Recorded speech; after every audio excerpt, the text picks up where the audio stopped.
재판을 받고 있고 실형을 이미 받았는데 뭐 일부 재판에서 1심 재판에서 근데 적격 이렇게 판정이 나왔다는 거예요.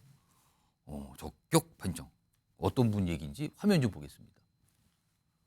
두 분이 등장하네요. 황운하, 노웅래 두 의원인데요. 어제 민주당에서 지금 공천을 해야 되니까 각각 뭐 지역을 희망하는 것도 있는데 그거 관련해서 요런 분들 한 90명, 90명 가까이 되는 분들 적합합니다. 출마하셔도 됩니다. 해보세요. 약간 이런 판정을 내렸는데 그중에 두 분이 지금 논란이 되고 있는데 황운하 의원, 대전이죠. 지금 지역구가. 울산시장 선거개입 의혹으로 지금 1심에서 징역 3년 선고됐어요. 지금 항소심이 진행 중인데 적합. 그리고요. 노웅래 의원은 지금 마포갑이죠. 근데 지금 이른바 돈봉투 사건 이거 관련해서 재판받고 있단 말이에요. 근데 적합. 이렇게 나왔습니다. 그래서 뭡니까 지금 이거? 이거 혹시 뭐 이런 얘기가 있어요 지금요. 자, 이와 관련해서요. 이런 공천 어떤 심사와 관련해서 당에서 내놓은 설명 좀 들어보시기 바랍니다. 깨끗한 민주당, 젊은 민주당을 기초로 도덕성과 청렴성을 갖춘 후보 공천하도록 노력하겠습니다. 추후에 계속 논의하는 그런 거는 굉장히 중요한 문제라서 바로 이렇게 결정할 사안이 아니죠. 중요한 사안은 맞는데 바로바로 결정한 사안은 아니다 이렇게 얘기했어요. 정치윤 민주당 부의장. 예. 일단 아까 뭐 두 의원에 대해 설명을 드렸어요. 한 분은 재판 중이고 한 분은 1심에서 이제 유죄가 나온 상태인데 다 적격이 나왔단 말이에요. 혹시요 이거 혹시 이재명 대표도 재판을 지금 여러 건을 받고 있잖아요. 그렇죠. 네. 그 향후에 어떤 1심에서 유죄가 나올 가능성도 있다라는 얘기까지 나오는 상황이에요. 이 상황이 혹시 영향 준 거 아니라는 시선이 분명히 있습니다. 어떻게 보십니까? 영향을 줬다는 의구심을 가질 수밖에 없죠. 근데 저는 이 적격 부적격 심사 대체 왜 하는지 솔직히 모르겠습니다. 왜 하는지 모르겠어요. 예, 이거 민주당에서만 하고 있는 거거든요. 국민의힘은 안 하고 있습니다. 그러니까 저는 처음에 적격 부적격 심사를 한다고 했을 때 그래서 공심위의 또 공간위의 허들은 또 높게 잡겠지만 적격 부적격 심사는 아주 허들을 낮게 잡아서 예. 정말 최소한의 검증만 하는 단계를 하겠지 그 정도로 생각을 했었는데요. 실제 지금 오늘 논란이 되고 있는 분들만 보면 그 정도 낮은 허들을 하고 있는 거 아닌가라는 생각도 듭니다.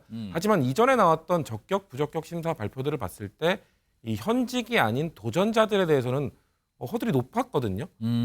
여러 지역에 그 당시 논쟁이 됐던 지역들이 있었죠. 반발도 했었고요. 예. 그렇기 때문에 도대체 적격 부적격 심사를 이렇게 논쟁만 만들 거면 왜 우리 당에서는 이걸 하고 있느냐. 저는 이 문제 제기를 드리고 싶고 왜냐하면은 국민의힘에서는 적격 부적격 심사 없이 바로 예비 후보 등록해서 지금 다들 운동을 하고 계시거든요. 아니면 출마 예정이시거나 지금 우리 당과 솔직히 지금 현 정치의 상황이 참 안타깝습니다. 왜냐하면 우리 당과 비슷합니다. 국민의힘에도 실형을 받은 1심에서 실형받은 정진석 의원 출마하실 예정이고 또 김연아 전 의원 지금 비슷한 공천 관련 자금 논란으로 재판 중에 있고 당에서 그 3개월 자격 정지까지 받아줬던 분인데 예비 후보 등록해서 지금 하고 계시지 않습니까? 예.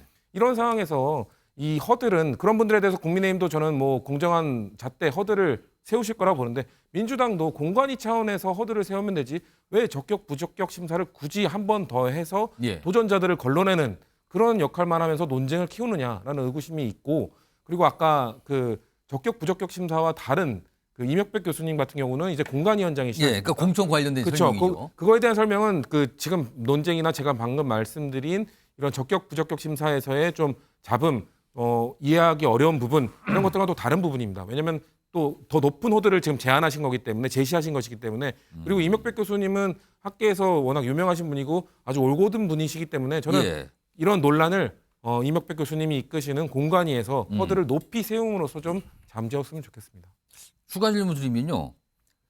아까 90명 가까이 어제 예비 심사를 한 거잖아요. 적격하다고 이제 출마에. 그리고 그렇죠. 각 지역구가 다 표시가 되면서 각각의 의원들의 이름이 다 공개가 됐거든요. 근데 거기 보면 이재명 대표 역시 적격 판정을 받았는데 인천 계양을 출마 적격이에요. 그러면서 그 명단이 발표되면서 당에서 낸 어떤 당부사항이 뭐냐면 빨리 예비 후보 등록하세요였어요. 자, 그럼 이재명 대표는 인천 계양을 출마가 확정된 걸로 봐도 됩니까? 아니면 아직 뭐가 남아 있습니까? 사실 그렇기 때문에 적격 부적격 심사는 바로 이어지진 않습니다. 사실 저기 적격 부적격 심사를 신청하신 분들 중에서 예.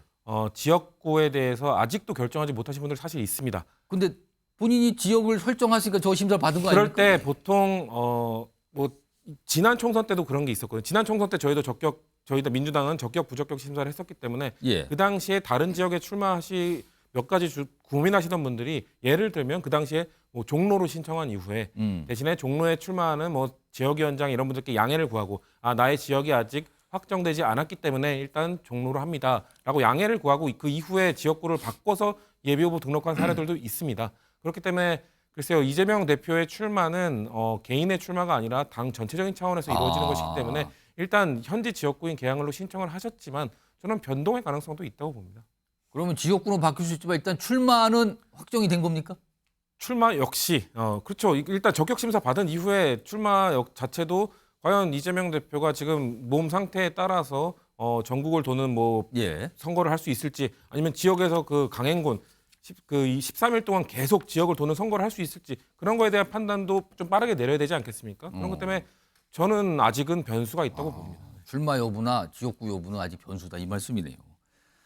아까 두 분 화면으로 소개해드렸잖아요. 지금 논란이 되고 있다고 적격 판정을 받긴 받았는데 두 분이 앞서서 한 얘기가 있거든요. 목소리 좀 들어보겠습니다.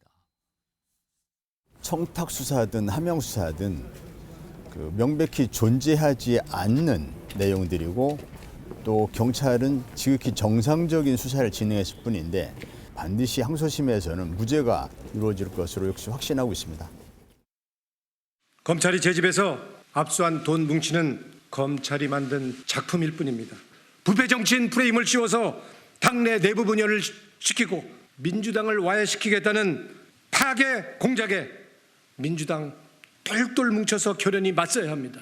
죽어도 같이 죽고 살아도 같이 죽는 그런 마음으로 우리 무도한 검찰에 전 맞서겠습니다. 상황이 뭐 과거 얘기고요. 이런 가운데 적합이 나왔어요. 그리고 오늘 이 상황에 대해서 국민의힘에서도 한마디를 좀 내놨습니다. 들어보시죠. 국민들 눈높이에 전혀 맞지 않을 뿐만 아니라 당대표의 그 사법 리스크로 인한 그 어려움은 있겠지만 하나만한 적격 심사를 왜 하는지 국민들이 궁금해 하실 것 같습니다. 국민적 시각에서 문제가 있는 분들을 뭐 면죄부를 주는 그런 심사가 아닌지. 김영 부대변인 지금 경쟁 동당 상황이에요.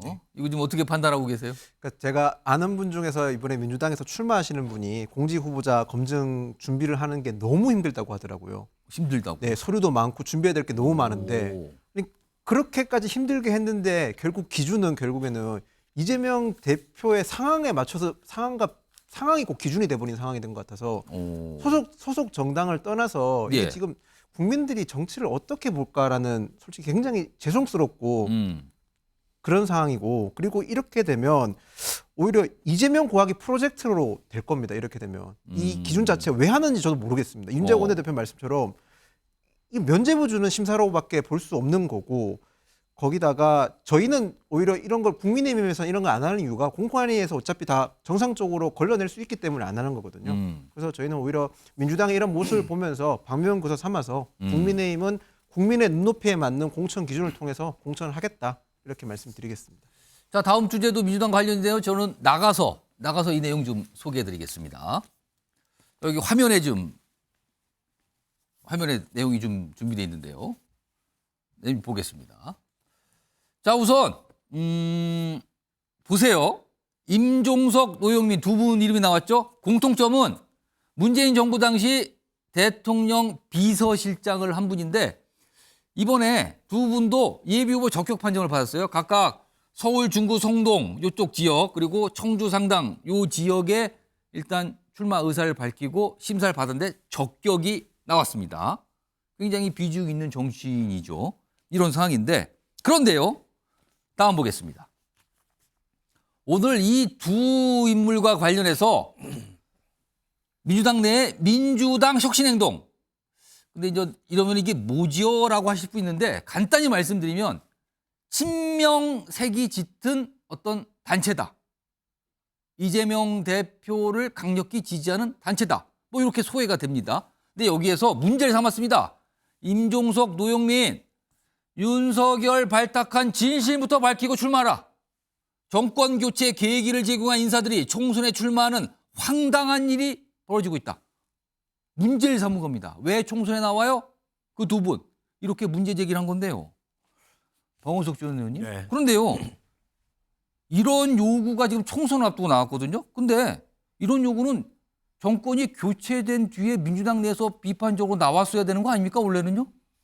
뭐 당시에도 없던 목소리는 아닌데요. 예. 그분들이 다시 당에 돌아와서 공천을 받고 출마하겠다고 하니까 이제 그런 비판의 목소리가 다시 등장하는 게 아닌가 싶은데요. 그러니까 비서실장을 지냈던 지난 정부에 이제 두 분이 이 시점에 다시 당에 와서 총선 출마하는 게 맞느냐. 여러 논란이 있을 수 있다고 생각합니다. 그게 과연 적합하느냐.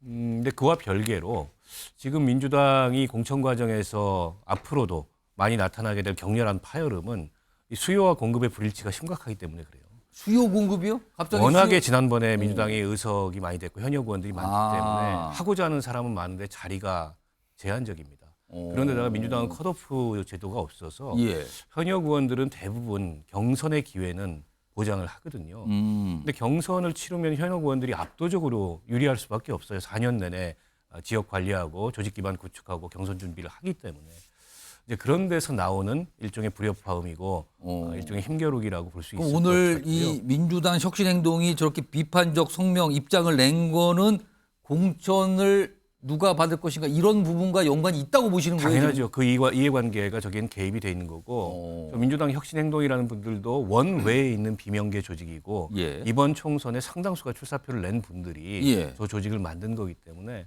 일단 공천 갈등의 일환이다. 이렇게 보시면 될 것 같고. 그럼 이분들 아까 저기서 제가 소개드릴 때 친명 조직이라고 그랬거든요. 근데 임종석, 노영민 두 분은 이른바 친문 아닙니까? 친문. 그럼 이게 무슨 상황입니까? 그래서 이게 그 민주당 내에서 아직 표면화되지는 않았지만 잠재되어 있는 큰 갈등 중에 하나가 예. 지난 정부의 주축이었던 인사들과 이재명 대표를 중심으로 한 친명계 인사들이라는 두 개의 서로 다른 세력들이 지금 공존하고 있는 상황인데 예. 그 갈등이 이번 공천 국면을 둘러싸고 일정하게는 표면화될 가능성이 있는 거죠.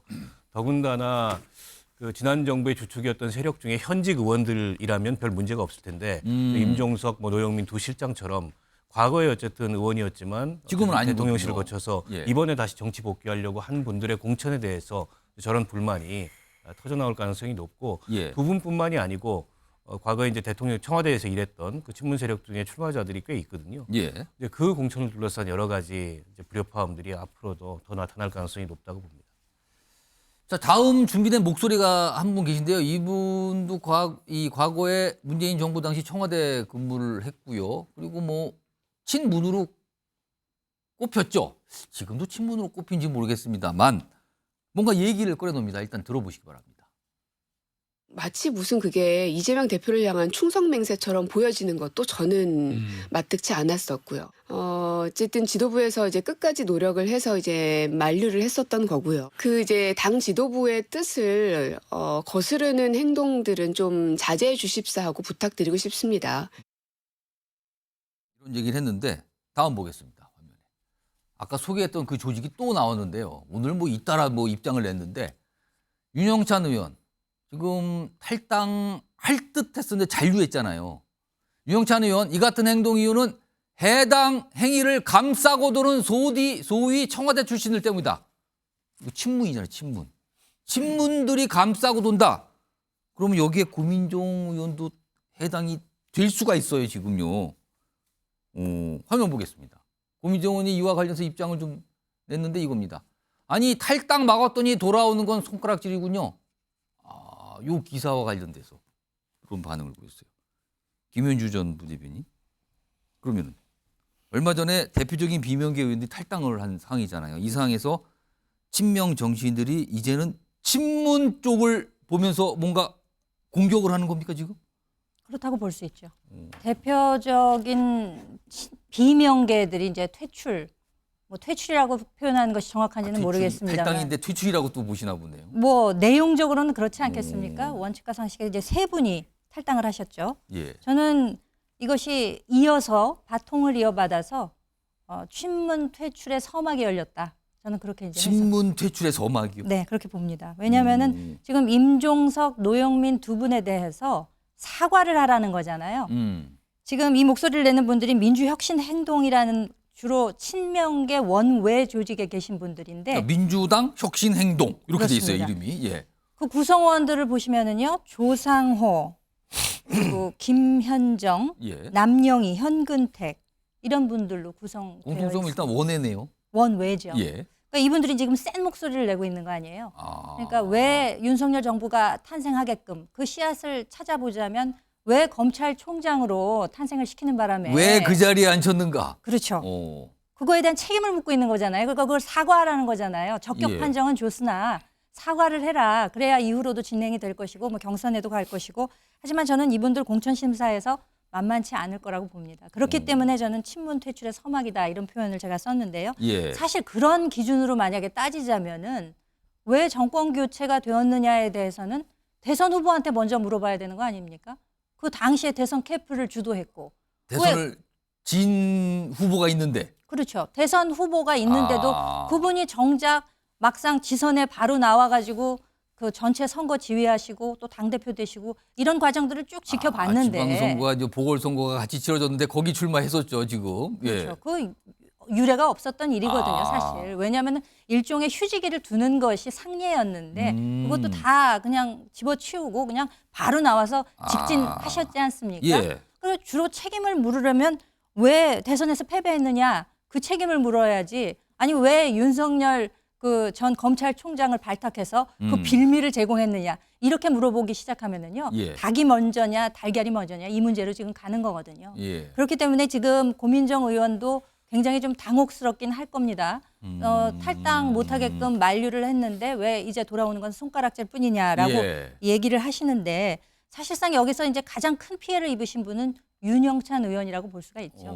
왜냐하면은 본인이 그 30분 전에 30분 전에 뭐가 바뀐 거 아니냐 지금 그 소리를 듣고 있어요, 지금요. 그렇죠. 뭐 내용상으로는 문재인 정부 청와대에 계시는 뭐 고민정 의원을 포함한 많은 분들이 상당한 설득을 했다고는 합니다만 그 시점과는 상관없이 우리 외부에서 보기에는 현근택 의원 성희롱 사건이 나왔는데 그 이재명 대표가 병원에서 현근택은요? 라고 물어봤다는 거 아니겠습니까? 예.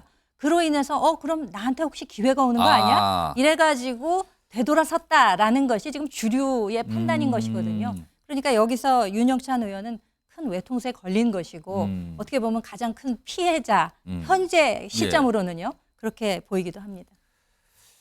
이게 단순히 그냥 통상적인 어떤 갈등 모습일지 아니면 진짜 뭔가 큰 게 있는데 그 서막이 열린 걸지 공천 앞두고는 참 많은 일들이 벌어지는데 그 맥락인지 좀 지켜봐야 될 것 같고요.